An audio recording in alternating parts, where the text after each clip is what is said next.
Welcome students. आज का हमारा टॉपिक है बच्चों डिस्क्रिप्टिव स्टैटिस्टिक्स, है ना। आज के टॉपिक में हम देखेंगे कि स्टैटिस्टिक्स होता क्या है और उसको डिस्क्रिप्टिव फॉर्मेट में हम कैसे डिज़ाइन कर सकते हैं। अब स्टैटिस्टिक्स की बात आई तो आपको ऐसा लग रहा होगा कि मैम मैथ्स पढ़ा रही है, तो राइट, हम आज मैथ्स ही पढ़ेंगे, बट मैथ्स को इन टर्म्स ऑफ कंप्यूटर में किस तरीके से यूज़ कर सकते हैं प्लस किस तरीके से उसे एक्सेस कर सकते हैं वो आज हम यहाँ पर देखेंगे। जैसे प्रीवियस लेक्चर्स में आपको पता है कि हम पाइथन पढ़ रहे हैं, है ना। पाइथन में हम पांडा लाइब्रेरी पे काम कर रहे हैं और एक फ्रेमवर्क होता है एनाकोंडा, हम उसको भी बीच बीच में डिस्कस करते हैं। तो उन्हीं सब चीज़ों में आज हम देखेंगे कि किस तरीके से हम पाइथन के अंदर स्टैटिस्टिक्स का यूज़ कर सकते हैं, मतलब अपने डेटा को किस तरीके से मैनेज करके रख सकते हैं, है ना। कोई मिनिमम नंबर फाइंड करना है, कोई मैक्सिमम नंबर फाइंड करना है, ठीक है, या फिर किसी चीज़ को शॉर्ट करना है ना। बहुत सारा डेटा है तो उसे हमें क्या करना है, शॉर्ट करना है। तो वो सब चीज़ें हम किस तरीके से डिफाइन कर सकते हैं आज के लेक्चर में हम ये देखेंगे। क्लियर?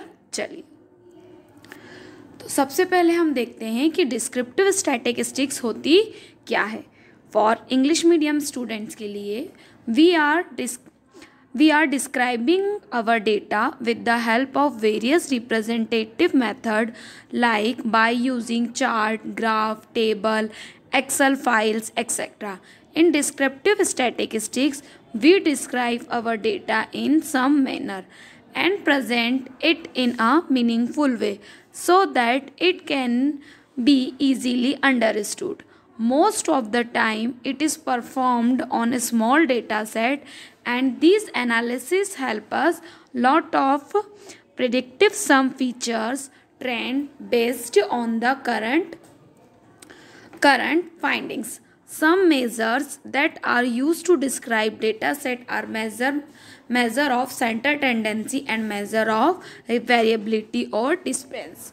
इसी चीज़ को अगर हम हिंदी में बात करें तो हम अपने डेटा का वर्णन विभिन्न प्रतिनिधि विधियों जैसे chart, graph, table, Excel file आदि का उपयोग करके कर रहे हैं। वर्णनात्मक आंकड़ों में हम अपने डेटा का किसी तरह से वर्णन करते हैं और इसे सार्थक तरीके से प्रस्तुत करते हैं ताकि इसे आसानी से समझा जा सके। अधिकांश समय यह छोटा डेटा सेट पर किया जाता है, पर यह विश्लेषणात्मक हमें वर्तमान निष्कर्षों के आधार पर कुछ विषयों के रुझान की भविष्यवाणी करने में बहुत मदद करता है। डेटा सेट का वर्णन करने के लिए उपयोग किए जाने वाले कुछ उपाय केंद्रीय प्रवृत्ति के उपाय और परिवर्तनशील या फेल के उपाय। मतलब बच्चों, डिस्क्रिप्टिव स्टैटिस्टिक्स क्या होता है, तो हम अपने डेटा को किस तरीके से रिप्रेजेंट कर सकते हैं for the chart, graph, table या एक्सेल फाइल के फॉर्मेट में, है ना। फिर हम और अपने डेटा को किस तरीके से मीनिंगफुल चीज़ों में यूज़ कर सकते हैं, क्योंकि हमारा जो भी डेटा है वो डिफरेंट सोर्सेज से बच्चों हमारे पास आता है। जब अलग अलग जगह से हमारे पास डेटा आता है तो बहुत सारा डेटा होता है, पर उस डेटा को हम किस तरीके से शॉर्ट कर सकते हैं, किस तरीके से उसमें प्रेडिक्शन अप्लाई कर सकते हैं ताकि हमारा डेटा हमें इजीली मीनिंगफुल और अच्छे फॉर्मेट में मिले, ठीक है। तो उसी को हम क्या बोलते हैं बच्चों, डिस्क्रिप्टिव स्टैटिस्टिक्स। क्लियर हुआ? ये मैंने एज अ शॉर्ट डिस्क्रिप्शन आपको इंग्लिश और हिंदी दोनों में समझाया। क्लियर? चलिए देखते हैं बच्चों हम टाइप्स ऑफ डिस्क्रिप्टिव स्टैटिस्टिक्स, है ना। डिस्क्रिप्टिव स्टैटिस्टिक्स के टाइप्स कौन कौन से होते हैं, तो मैं आपको बताएं। Types of statistics, descriptive statistics में दो तरह के होते हैं।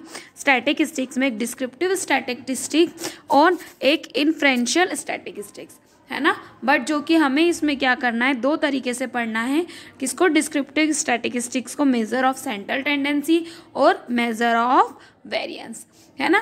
इन्फेरेंसिव स्टैटिस्टिक्स बच्चों आपको बुक में डिफाइन नहीं किया है, तो हम स्टैटिस्टिक्स के जो दो टाइप होते हैं उसमें डिस्क्रिप्टिव मतलब ये वाला पोर्शन को आज यहाँ पर देखेंगे, ठीक है। चलिए अब हम यहाँ पर क्लियर स्टूडेंट्स, तो आज हम डिस्क्रिप्टिव स्टैटिस्टिक्स में मेजर ऑफ टेंडेंसी और मेजर ऑफ वेरिएंस में भी सबसे पहले हम मेजर ऑफ टेंडेंसी पर डिस्कस करते हैं। देखें अब इसमें next major of centre tendency क्या होती है वो हम पहले यहाँ पे डिस्कस करते हैं, है ना। तो देखिए measure of centre tendency it represent the whole set of data by single value its give as the location of central point. They are three main measure of central tendency. मतलब हम जो अपने डेटा को measure करते हैं वो set of value के format में होता है ना। लोकेशन ऑफ सेंट्रल पॉइंट मतलब हर चीज़ के डिफरेंट अलग अलग पॉइंट्स होते हैं। आप measure of central tendency basically 3 type की होती है बच्चों, मीन, मोड और मीडियन। ठीक है, अगर आप 10th तक मैथ्स पढ़ा है आपने तो आपको वहाँ पे भी बहुत अच्छे से पता होगा कि what is the meaning of mean, what is the meaning of medium and what is the meaning of mode.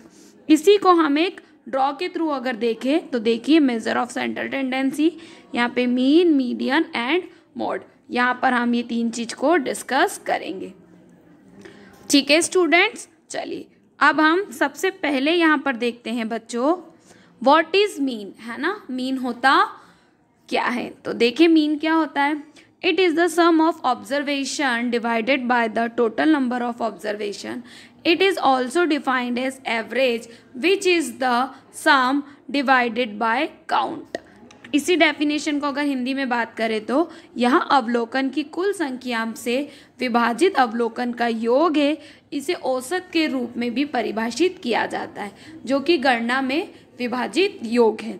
मतलब what is the meaning of mean, तो जितने भी बच्चों आपके टोटल नंबर होते हैं उसका हम सम करके उसे क्या करते हैं, डिवाइड करते हैं। तो एक particular is also known as average, हम किसी भी पर्टिकुलर चीज़ का एवरेज फाइंड करते हैं, है ना। तो उसे हम क्या कहते हैं बच्चों, तो उसे हम मीन कहते हैं। मतलब टोटल जितने भी नंबर्स है उसको प्लस करेंगे और नंबर में सपोज 5 काउंटिंग है तो उसे 5 से क्या कर सकते हैं, डिवाइड कर सकते हैं। ठीक है, इसका फॉर्मूला अगर मैं आपको बताऊं तो देखिए mean is equals to sigma of x divided by n, मतलब total number divided by total sum. Clear, चलिए यहाँ पे वैसे ही मैंने बताया where n is the number of terms. ठीक, चलिए अब नेक्स्ट देखते हैं बच्चों Python code to find a mean.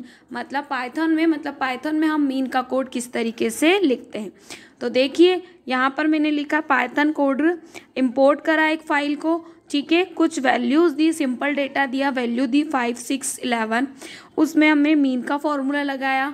ठीक है, और वापस क्या करवा दिया, प्रिंट मीन। तो अगर आप देखेंगे तो 5 + 6 + 11 इसको प्लस कर दीजिए। ठीक है, आप प्लस करेंगे तो 11 + 11 22 डिवाइडेड बाय 3।